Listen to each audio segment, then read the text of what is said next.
Good morning പ്രിയ പ്രേക്ഷകരെ, എല്ലാവർക്കും സ്വാഗതം. നമ്മുടെ വേക്കപ്പ് കേരളയിൽ ഇന്ന് ബജറ്റുമായി ബന്ധപ്പെട്ട് ഒരുപാട് കാര്യങ്ങൾ പങ്കുവയ്ക്കാനുണ്ട് അല്ലേ? തീർച്ചയായും. ധനമന്ത്രി കെ.എൻ. ബാലഗോപാലിന്റെ അവസാനത്തെ സമ്പൂർണ്ണ ബജറ്റാണ്. അടുത്തത് തെരഞ്ഞെടുപ്പ് വർഷമാണ്. അടുത്ത ഫെബ്രുവരി എന്ന് പറയുമ്പോൾ പിന്നെ തെരഞ്ഞെടുപ്പിന് 2 മാസം മാത്രമേ ബാക്കിയുള്ളൂ. അപ്പോൾ അവസാനത്തെ വർഷം പിണറായി സർക്കാർ എന്താണ് ചെയ്യാൻ പോകുന്നത് എന്നത് നമ്മൾ ഇന്ന് അറിയാൻ പോവുകയാണ്. മോത്തി, ഞാൻ കഴിഞ്ഞ ദിവസം ധനമന്ത്രി കെ.എൻ. ബാലഗോപാലുമായി ദീർഘമായി സംസാരിച്ചത്. അതിൽ നിന്ന് നമുക്ക് ചില ഇൻസൈറ്റ്സ് കിട്ടുകയും ചെയ്തിട്ടുണ്ട്. അപ്പോൾ ഞാനിന്ന് രാവിലെ തന്നെ അഭിലാഷിനോട് ചോദിച്ചിരുന്നു, ബാലഗോപാലിനെ നേരിട്ട് കണ്ട ആളെന്നുള്ള നിലയ്ക്ക് എന്തൊക്കെ കാര്യങ്ങൾ പങ്കുവച്ചു എന്നത്. അത് പ്രേക്ഷകരിലേക്ക് ആദ്യം തന്നെ നമ്മൾ എത്തിച്ചിട്ടുണ്ടായിരുന്നു എങ്കിൽ കൂടിയും കുറച്ച് കാര്യങ്ങൾ അവരോട് പറയാനുണ്ട്. തീർച്ചയായിട്ടും ഉണ്ട്. ഇന്നത്തെ മാതൃഭൂമി പത്രത്തിന്റെ മുഖ്യ വാർത്ത എന്ന് പറയുന്നത് വിലങ്ങിൽ വിങ്ങൽ എന്ന് പറഞ്ഞ് കയ്യും കാലും കെട്ടി അമേരിക്കയിൽ നിന്ന് ആളുകളെ കൊണ്ടുവന്ന വാർത്തയാണ്. ഞാൻ ധനമന്ത്രിയോട് ഇപ്പോഴത്തെ സാമ്പത്തിക സ്ഥിതിയെക്കുറിച്ച് ചോദിച്ചപ്പോൾ, ഇപ്പോൾ ധനമന്ത്രി ആയിരിക്കുന്നതിനെ കുറിച്ച് ചോദിച്ചപ്പോൾ അദ്ദേഹം പറഞ്ഞ മറുപടി, ഞാൻ അദ്ദേഹത്തോട് ചോദിച്ചത് ഇപ്പോ കാല് കെട്ടി ഓടാൻ വിട്ട അവസ്ഥയാണോ? ഞാൻ കേട്ടിരുന്നു. അദ്ദേഹം പറഞ്ഞത് കയ്യും കാലും കെട്ടി നീന്താൻ വിട്ട അവസ്ഥയാണ് എന്നുള്ളത്, ശ്വാസം പോലും കിട്ടാത്ത സ്ഥിതിയാണെന്നുള്ളതാണ്. കാരണം വളരെ പ്രധാനപ്പെട്ട കാരണം എന്ന് പറയുന്നത് ഒരു 5 കൊല്ലം മുമ്പുള്ള സാമ്പത്തിക സാഹചര്യമേ അല്ല ഇപ്പോൾ. GST നഷ്ടപരിഹാരം ഇപ്പോൾ ലഭിക്കുന്നില്ല. അതിന്റെ കാലാവധി 5 വർഷമായിരുന്നു, അത് കഴിഞ്ഞു. അതുപോലെ തന്നെ റവന്യൂ ഡെഫിസിറ്റ് ഗ്രാന്റ് നേരത്തെ ഉണ്ടായിരുന്നു, അത് കിട്ടുന്നില്ല. നേരത്തെ ബജറ്റിന് പുറത്ത് കടം എടുക്കാമായിരുന്നു, ഓഫ് ബജറ്റ് ബോറോവിംഗ് ഉണ്ടായിരുന്നു, അത് ഇപ്പോൾ നടക്കുന്നില്ല. കേന്ദ്ര സർക്കാർ വളരെ ശക്തമായ സമീപനം അക്കാര്യത്തിൽ സ്വീകരിച്ചതോടെ അപ്പോൾ വരവ് കൂടുന്നുണ്ട് എങ്കിലും ഈ അഡീഷണലായി കേന്ദ്രത്തിൽ നിന്ന് കിട്ടിക്കൊണ്ടിരുന്ന പണം കിട്ടാതിരിക്കുന്ന സാഹചര്യത്തിൽ വലിയ സാമ്പത്തിക ബാധ്യതയാണ് സർക്കാരിൽ വന്നിരിക്കുന്നത്. അപ്പൊ ആ സാഹചര്യത്തിൽ വരുന്ന ബജറ്റ് എന്നുള്ളതാണ് ഈ ബജറ്റിന്റെ പ്രാധാന്യം. ഈ സാമ്പത്തിക സാഹചര്യത്തിൽ അത് മറികടക്കുക എന്നതിനേക്കാൾ എന്തെങ്കിലും മാർഗങ്ങൾ സ്വീകരിക്കുക എന്നത് ഏറ്റവും വലിയ വെല്ലുവിളിയാണ് സംസ്ഥാന സർക്കാരിന്. അതുകൊണ്ട് തന്നെ ഇന്ന് ബജറ്റിൽ വയനാടിന്റെ കാര്യമാണ് ഏറ്റവും പ്രധാനമായി എടുത്തു പറയേണ്ടതെന്ന് തോന്നുന്നു. വയനാടിന് കേന്ദ്രം പ്രത്യേകമായി ഒന്നും മാറ്റിവെക്കാത്ത സ്ഥിതിക്ക് അത് സംസ്ഥാനത്തിന്റെ ഉത്തരവാദിത്തമാണ്, ഒഴിഞ്ഞു മാറാൻ പറ്റില്ല. അപ്പൊ സ്വാഭാവികമായും നമ്മൾ പ്രതീക്ഷിക്കുന്നത് ഏറ്റവും പ്രധാനമായും അത് തന്നെയായിരിക്കും അല്ലെ? വയനാട് പുനരധിവാസം ഇതിനോടകം തന്നെ പ്രഖ്യാപിച്ചിട്ടുണ്ട്, വയനാട് ടൗൺഷിപ്പ് പ്രഖ്യാപിച്ചിട്ടുണ്ട്. അപ്പൊ അതിനുവേണ്ടിയുള്ള നീക്കിയിരിപ്പ് ഏറ്റവും പ്രധാനപ്പെട്ട ഒരു കാര്യമാണ് മോത്തി ഇവിടെ സൂചിപ്പിച്ചതുപോലെ. അങ്ങനെ നിരവധി വിഷയങ്ങളുണ്ട്. അപ്പോഴും നമ്മൾ കാണേണ്ടത്, ഇപ്പോൾ സംസ്ഥാനത്തിന്റെ നികുതി വരുമാനം 23% കഴിഞ്ഞ 5 വർഷം കൊണ്ട് വർദ്ധിച്ചിട്ടുണ്ട്. നികുതിയേതര വരുമാനം 40% വർദ്ധിച്ചിട്ടുണ്ട്. പക്ഷേ കാണേണ്ടത് ചെലവ് അതിനനുസരിച്ച് എന്നല്ല, അതിനപ്പുറത്ത് വർദ്ധിച്ചുകൊണ്ടിരിക്കുകയാണ്. അപ്പോൾ ഈ വരുമാനം പോരാ. അപ്പോൾ അധിക വിഭവ സമാഹരണത്തിന്, അധിക വരുമാന സ്രോതസ്സായി ധനമന്ത്രി എന്തൊക്കെ കാണുന്നു എന്നുള്ളതാണ് പ്രധാനം. ധനമന്ത്രിയോട് സംസാരിച്ചപ്പോൾ അദ്ദേഹം പ്രധാനമായും സൂചിപ്പിച്ച ഒരു കാര്യം, സേവനങ്ങളുടെ ഫീസ് വർദ്ധിപ്പിക്കേണ്ടി വരും. അഭിലാഷ്, ഇക്കാര്യം പറയുമ്പോൾ സംസ്ഥാനത്തിന്റെ ചെലവ് കൂടുന്നതിനെ കുറിച്ച് പറയുമ്പോൾ സ്വാഭാവികമായും സാധാരണ മനുഷ്യൻ ചിന്തിക്കുന്ന ഒരു കാര്യമുണ്ട്, നമ്മുടെയും ചിലവ് കൂടിക്കൊണ്ടിരിക്കുകയാണ്. വരുമാനം അതിനനുസരിച്ച് കൂടിയില്ല എങ്കിൽ സാമ്പത്തികമായി മുന്നോട്ട് പോകാൻ ബുദ്ധിമുട്ടായിരിക്കും, ചുമലിൽ ഭാരം കൂടും. പക്ഷെ അതിനൊപ്പം ഈ സേവനങ്ങൾക്ക് കൂടി ഇനി ഈ ചാർജ് വർധന ഉണ്ടാകുമ്പോൾ സാധാരണക്കാരന്റെ പിടലിയിൽ ഒരു ഭാരം കൂടുതലല്ലേ എന്ന ഒരു സംശയം. ഏത് സേവനത്തിന്റെ ഫീസ് കൂടിയാലും സ്വാഭാവികമായും അങ്ങനെയാണല്ലോ. ഇപ്പൊ നമുക്ക് സാധനങ്ങളുടെ വില കൂട്ടാൻ പറ്റില്ല, കാരണം GST കൗൺസിലാണ് തീരുമാനിക്കുക. GST നിലവിൽ വന്നതോടുകൂടി നമുക്ക് മിക്കവാറും ഉൽപ്പന്നങ്ങളുടെ എല്ലാം നികുതി അല്ലെങ്കിൽ വില എന്ന് പറയുന്നത് GSTയെ അധിഷ്ഠിതമാക്കിയിട്ടാണ്. സേവനങ്ങളെ സംബന്ധിച്ച് മന്ത്രി സൂചിപ്പിക്കുന്ന കാര്യം, കാലോചിതമായി പരിഷ്കരിക്കാത്ത 20-30 കൊല്ലം മുമ്പ് നിശ്ചയിച്ച ഫീസ് അതിപ്പോൾ 5 രൂപയോ 10 രൂപയോ ഒക്കെയാണ്. അത് യുക്തിസഹമായി കാലാനുസൃതമായി കാലോചിതമായി പരിഷ്കരിക്കേണ്ടതുണ്ടെന്ന് പറയുമ്പോൾ ഞാൻ വിചാരിക്കുന്നത് സർക്കാർ സേവനങ്ങളുടെ, നമ്മളൊക്കെ അവൈൽ ചെയ്യുന്ന വിവിധ സേവനങ്ങളുടെ ചെലവ്, ഫീസ് കൂടിയേക്കാം. രാവിലെ ജനങ്ങളോട് പറയുന്നത് അത്ര പ്ലസന്റ് ആയിട്ടുള്ള ഒരു കാര്യമല്ല. സർക്കാർ സേവനങ്ങളുടെ ഫീസ് ഉയരാനുള്ള സാധ്യത. മറ്റൊരു പ്രതീക്ഷയെ കൂടി പറയാം, ക്ഷേമ പെൻഷൻ വർധനവിനുള്ള ഒരു സാധ്യതയും നമ്മൾ കാണുന്നുണ്ട്. പക്ഷേ ഉറപ്പിച്ച് പറയാൻ പറ്റില്ല.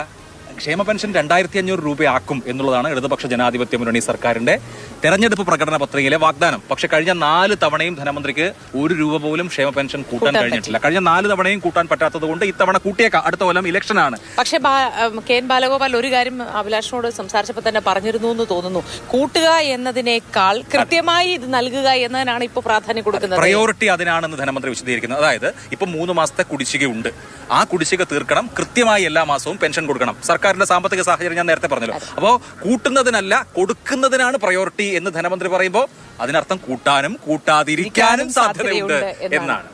അപ്പോൾ ഇതിലേത് വേണമെങ്കിലും പ്രതീക്ഷിക്കാം എന്നതാണ്.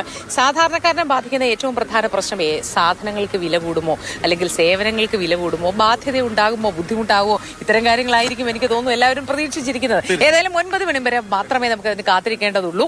9 മണിക്ക് 2ാം പിണറായി സർക്കാരിന്റെ അവസാന സമ്പൂർണ്ണ ബജറ്റ് പ്രഖ്യാപനമുണ്ടാകും. തീർച്ചയായും. പ്രശാന്ത് കൃഷ്ണ കൂടി നമ്മോടൊപ്പം ഉണ്ട്. പ്രശാന്ത്, ഈ ബീറ്റ് ഫോളോ ചെയ്യുന്ന നിരന്തരമായി ഫോളോ ചെയ്യുന്ന ആളാണ്. പ്രശാന്ത് ഞങ്ങളിവിടെ സൂചിപ്പിച്ചത് സംസ്ഥാനത്തിന്റെ സാമ്പത്തിക സാഹചര്യം ദുഷ്കരമാണ്. നമുക്ക് എല്ലാവർക്കും അറിയാം, കയ്യും കാലും കെട്ടിയിട്ട് നീന്തുന്ന ഒരാളുടെ ഉപമയാണ് ധനമന്ത്രി തന്നെ പറഞ്ഞത്. അപ്പോഴും അടുത്ത വർഷം തെരഞ്ഞെടുപ്പ് എന്നിരിക്കെ ജനക്ഷേമം പ്രധാനപ്പെട്ട കാര്യമാണ്, വെൽഫെയർ പോളിസിയാണ് ഇടതുപക്ഷ സർക്കാരിന്റെ മുഖമുദ്ര എന്നിരിക്കെ ജനക്ഷേമത്തിന്, പ്രത്യേകിച്ച് ക്ഷേമ പെൻഷൻ വർദ്ധിപ്പിക്കുന്നത് അടക്കമുള്ള കാര്യങ്ങൾക്ക് ധനമന്ത്രി എന്ത് ചെയ്യുമെന്നാണ് പ്രതീക്ഷിക്കുന്നത്. ഒപ്പം യൂസർ ഫീകൾ, അതിപ്പോ റോഡിന്റെ യൂസർ ഫീ മുതൽ ഇപ്പോൾ നിലവിൽ വളരെ ചെറിയ തോതിൽ വാങ്ങിച്ചുകൊണ്ടിരിക്കുന്ന യൂസർ ഫീ വരെ കൂട്ടണം എന്നൊരു കൺസെൻസസിലേക്ക് ഇടതുമുന്നണി തന്നെ എത്തുന്നുണ്ട്.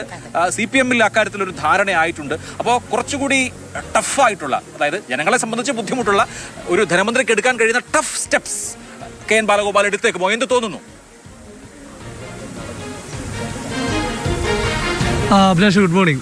ഇന്നിപ്പോൾ ബജറ്റ് ദിവസം നമ്മൾ ഈ സർക്കാരിൻ്റെ സാമ്പത്തിക സ്ഥിതിയെക്കുറിച്ചെല്ലാം ചർച്ച ചെയ്യുമ്പോൾ ജനങ്ങൾ ഇതിനെക്കുറിച്ചെല്ലാം ബോധവാന്മാരാകണം. അവർ ഇതിനെക്കുറിച്ചൊക്കെ ആശങ്കാകുലരുമാണ്. പക്ഷേ അപ്പോഴും അടിസ്ഥാനപരമായും ഓരോരുത്തരും ചിന്തിക്കുന്നത് ഞങ്ങൾക്ക് എന്ത് ചിലവേറും എന്നതാണ്. കാരണം നിത്യജീവിതത്തിലെ ചിലവുകളെല്ലാം ഏറുന്നൊരു കാലഘട്ടത്തിലായതുകൊണ്ട് തന്നെ അങ്ങനെ ഒരു ആശങ്ക ജനങ്ങൾക്കുണ്ട്. ബജറ്റ് അവതരിപ്പിക്കുമ്പോൾ എല്ലാവരും എനിക്കെങ്ങനെ ഈ ബജറ്റ് ദോഷകരമായി ബാധിക്കും എന്ന ചിന്തയാണ് ഏറ്റവും പ്രധാനം. അതിനൊപ്പം തന്നെ എനിക്ക് എന്ത് നേട്ടമുണ്ടാകും എന്ന കാര്യവും ബജറ്റ് കാണുന്ന ഓരോരുത്തരും ചിന്തിക്കുന്ന കാര്യമാണ്. അപ്പോൾ 9 മണിക്ക് ധനമന്ത്രി ബജറ്റ് അവതരിപ്പിക്കുമ്പോൾ നമുക്കിന്ന് ഏറ്റവും പ്രധാനമായും പ്രതീക്ഷിക്കാൻ കഴിയുന്നത്, ഇന്നിപ്പോൾ നമ്മൾ കഴിഞ്ഞ വർഷം നേരിട്ട ഏറ്റവും വലിയ ദുരന്തം, വയനാട് ദുരന്തത്തിൽ സർക്കാർ ഇരട്ട ടൗൺഷിപ്പ് എല്ലാം പ്രഖ്യാപിച്ചു. അതിനുവേണ്ടിയുള്ള പണം വകയിരുത്തലുണ്ടാകും. ഇതിന് പുറമെ ക്ഷേമ പദ്ധതികൾ ഏതെല്ലാം രീതിയിൽ മുന്നോട്ട് പോകും. ഇനിയിപ്പോൾ ഒരു വർഷം മാത്രമാണ്, ഈ അടുത്ത വർഷം തെരഞ്ഞെടുപ്പ് വർഷമാണ്. അത് ആ ബജറ്റിൽ വാഗ്ദാനങ്ങളായിരിക്കും കൂടുതൽ. പക്ഷേ സർക്കാരിന് ഉറപ്പായും ചെയ്യാൻ കഴിയുന്ന കാര്യങ്ങളായിരിക്കും ഈ ബജറ്റിൽ നമ്മൾ പ്രതീക്ഷിക്കേണ്ടത്. അതുകൊണ്ട് തന്നെ വികസന പദ്ധതികൾക്ക്, ക്ഷേമ പദ്ധതികൾക്ക് കൂടുതൽ ഊന്നൽ നൽകുമെന്നുള്ള കാര്യത്തിൽ തർക്കമില്ല. കാരണം ഈ വർഷം തദ്ദേശ തെരഞ്ഞെടുപ്പ് കൂടി വരികയാണ്. അഭിലാഷ് നേരത്തെ പറഞ്ഞ പോലെ തന്നെ ക്ഷേമ പെൻഷൻ്റെ കാര്യത്തിൽ 1600 എന്നത് മനസ്സിലാക്കുന്നത് ഒരു 150 രൂപയൊക്കെ കൂട്ടാനുള്ള സാധ്യതയുമുണ്ട്. അങ്ങനെയാണെങ്കിൽ 1780 രൂപയിലേക്ക് എത്തിക്കാനുള്ള ഒരു അവസരമുണ്ട്. പക്ഷേ ക്ഷേമ പെൻഷൻ മുടങ്ങാതെ കൊടുക്കുക എന്നത് പ്രയോറിറ്റി എന്ന് ഇരിക്കെ ഇനിയിപ്പോൾ കൂട്ടാനുള്ള അവസരം സർക്കാരിന് ഈ ബജറ്റിൽ തന്നെയാണുള്ളത്. അപ്പോൾ ധനമന്ത്രി അത് സംബന്ധിച്ച് അതിനുള്ള ഒരു പരിഗണന ബജറ്റിൽ നൽകിയിട്ടുണ്ട് എന്ന് വേണം മനസ്സിലാക്കാൻ. മറ്റൊന്ന്, ഏറ്റവും കൂടുതൽ ഈ സർക്കാർ ജീവനക്കാരുമായി ബന്ധപ്പെട്ട വിഷയമാണ്. സർക്കാർ ജീവനക്കാരുടെ ഒരുപാട് വിഷയങ്ങൾ അവരുടെ പരാതികളായി നിൽക്കുന്നു. അവരുടെ ശമ്പള കമ്മീഷൻ പ്രഖ്യാപനം ആവശ്യം നിൽക്കുന്നു. ഒപ്പം ഈ അവരുടെ മെഡിസെപ്പ് പരിഷ്കരിക്കണമെന്ന ആവശ്യം നിൽക്കുന്നു. അപ്പോൾ മെഡിസെപ്പ് പരിഷ്കരിക്കണം എന്ന നിർദ്ദേശം ഒരുപക്ഷെ ഇന്നിപ്പോൾ ബജറ്റിൽ ഉണ്ടാകാൻ തന്നെയാണ് സാധ്യത. ശമ്പള കമ്മീഷൻ്റെ പ്രഖ്യാപനം ഇന്നുണ്ടായിരിക്കാം.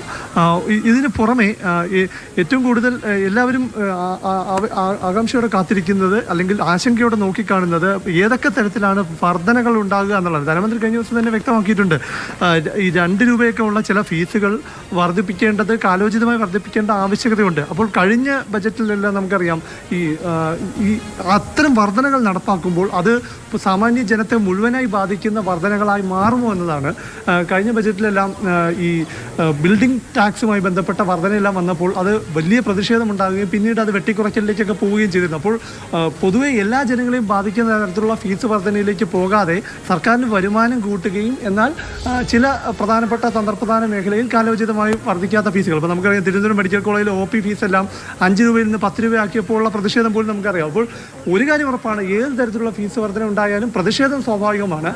പിന്നെ നയപരമായ വിഷയങ്ങളാണ്. നയപരമായ ചില മാറ്റങ്ങൾ, നയവ്യതിയാനങ്ങൾ നമ്മൾ കഴിഞ്ഞ ദിവസം തന്നെ കണ്ടു. കിഫ്ബിയുടെ ടോൾ പിരിവുമായി ബന്ധപ്പെട്ടുള്ള വിഷയം. അപ്പോൾ ഞാൻ കരുതുന്നത് ഇതൊരു ടെസ്റ്റ് ഡോസ് ആയിരിക്കും. കാരണം ഈ ബജറ്റിൽ മുൻകാലത്തെ ഇടതുപക്ഷ സർക്കാരുകൾ പറഞ്ഞിരിക്കുന്ന സ്വീകരിച്ചിരുന്ന നയപരമായ വിഷയങ്ങളിൽ ഒരു വ്യതിയാനം അത് ഈ ബജറ്റിൽ പ്രകടമാകും എന്ന് തന്നെ വേണം മനസ്സിലാക്കാൻ. അത് ഈ കിഫ്ബിയുടെ ടോൾ പിരിവുമായി ബന്ധപ്പെട്ട് CPM മുൻപ് ടോളിനെതിരെയൊക്കെ വലിയ പ്രതിഷേധം നമുക്ക് ഉയർത്തിയ ശേഷം ഇപ്പോൾ അതിനനുകൂലമായി രംഗത്ത് വരുമ്പോൾ, അതും ബജറ്റിന് തൊട്ട് മുൻപ് ഈ വിഷയം ചർച്ചയാകുമ്പോൾ സ്വാഭാവികമായും ബജറ്റിൽ അത്തരം നയവ്യതിയാനം ഉണ്ടാകാം എന്ന് തന്നെയാണ്. അല്ലെങ്കിൽ അത്തരം നിർദ്ദേശത്തിലൂടെയുള്ള വികസന പ്രവർത്തനങ്ങളെല്ലാം തന്നെ ഈ ബജറ്റിൽ ഇടം നേടിയിട്ടുണ്ടാകാനുള്ള സാധ്യതയും കൂടുതലാണ്. അല്ലാതെ ഈ ഘട്ടത്തിൽ അതൊരു ചർച്ച ചർച്ചയായി വരുന്നത് എങ്ങനെയെന്ന് സംശയവുമുണ്ട്. എന്തായാലും അത്തരം മൊത്തത്തിൽ ബജറ്റ് ആകെ എടുക്കുമ്പോൾ ക്ഷേമത്തിന് ഊന്നലുണ്ടാകും, വികസനത്തിന് ഊന്നലുണ്ടാകും. ഇതെല്ലാം പറയുമ്പോഴും ഈ ഒരു വർഷത്തിനുള്ളിൽ നടപ്പാക്കാൻ കഴിയുന്ന തരത്തിലുള്ള ഒരു ഫോക്കസോടെയുള്ളൊരു മുന്നോട്ട് പോക്ക് തന്നെയായിരിക്കും. കഴിഞ്ഞ വർഷം